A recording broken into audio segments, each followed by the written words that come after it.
什么呀？因为我第一次来广东。伦教糕是吧？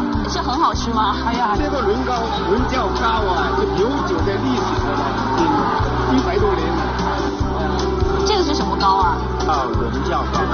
哎，为什么叫伦教糕啊？因为它是在伦教那里发明的。Le gâteau de Luanjiao. Pour nombre d'entre vous, comme Wu Jin, c'est peut-être la première fois que vous entendez ce nom. En fait, il est très populaire. Lu Xun, célèbre écrivain chinois contemporain, peut être considéré comme un gastronome au sens actuel. Il mentionne ce gâteau dans une de ses œuvres, le gâteau de Luanjiao, à la rose et au sucre. Il raconte que c'était son encas du soir préféré pendant qu'il travaillait. Mais comment le riz si dur peut-il donner ce gâteau de Luanjiao, avec son aspect si brillant et immaculé? Nous devons enquêter depuis la source.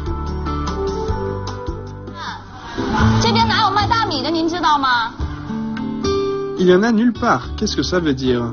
Le gâteau de Luanjiao n'est pas une spécialité de Xuande. On n'y trouve même pas l'ingrédient principal de cette soi-disant spécialité locale. Wu Jin tire la leçon de son échec et décide de se faire aider pour être plus sûre. Et elle a anticipé avant de venir. En se renseignant sur le gâteau de Luanjiao, elle a entendu le nom d'une personne dont on dit qu'il faut absolument goûter à ces gâteaux.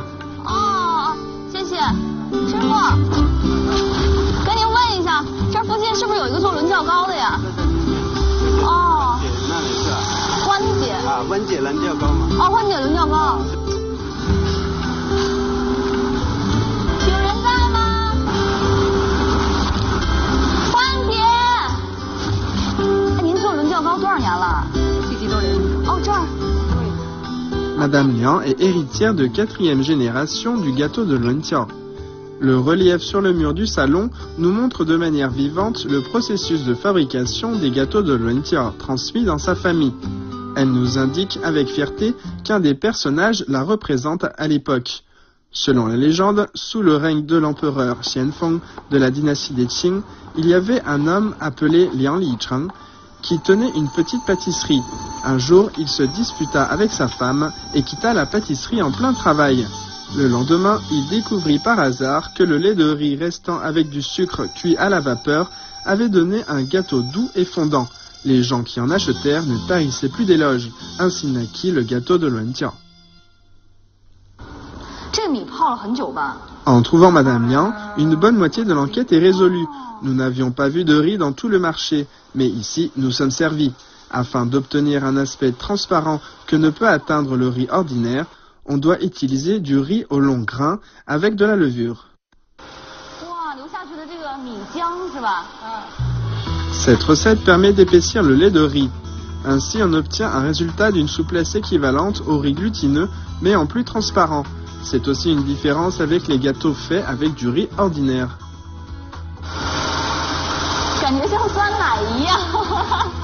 Une fois que le lait de riz a levé, un bon moment à haute température, on le fait cuire à la vapeur. Regardez, Madame Liang porte le gâteau de Luanjiao tout chaud qui sort de la cuisson vapeur. Dommage que l'on ne puisse pas ouvrir le cuiseur vapeur pour voir comment le lait de riz se transforme en gâteau. Mais c'est bizarre, ça ne ressemble pas à celui que Wu Jin a mangé au restaurant.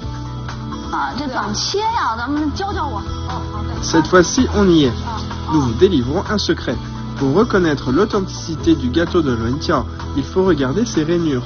La surface de chaque morceau de gâteau de Luanjiao cuit à la vapeur ressemble à la peau de porc. Mais sur le côté doivent apparaître 3 étages de trous distincts. Notez-le bien, c'est le label d'un vrai produit. 从早上忙到现在，终于可以吃上我心仪已久的伦教糕啦！这个就是传统版的伦教糕，大家看，猪膏面、三文眼，只有这里生产的伦教糕呢才有三文眼。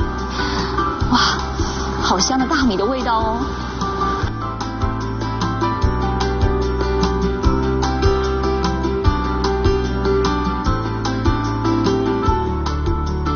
必须要把这个伦教糕记录到我们的味道调查手册。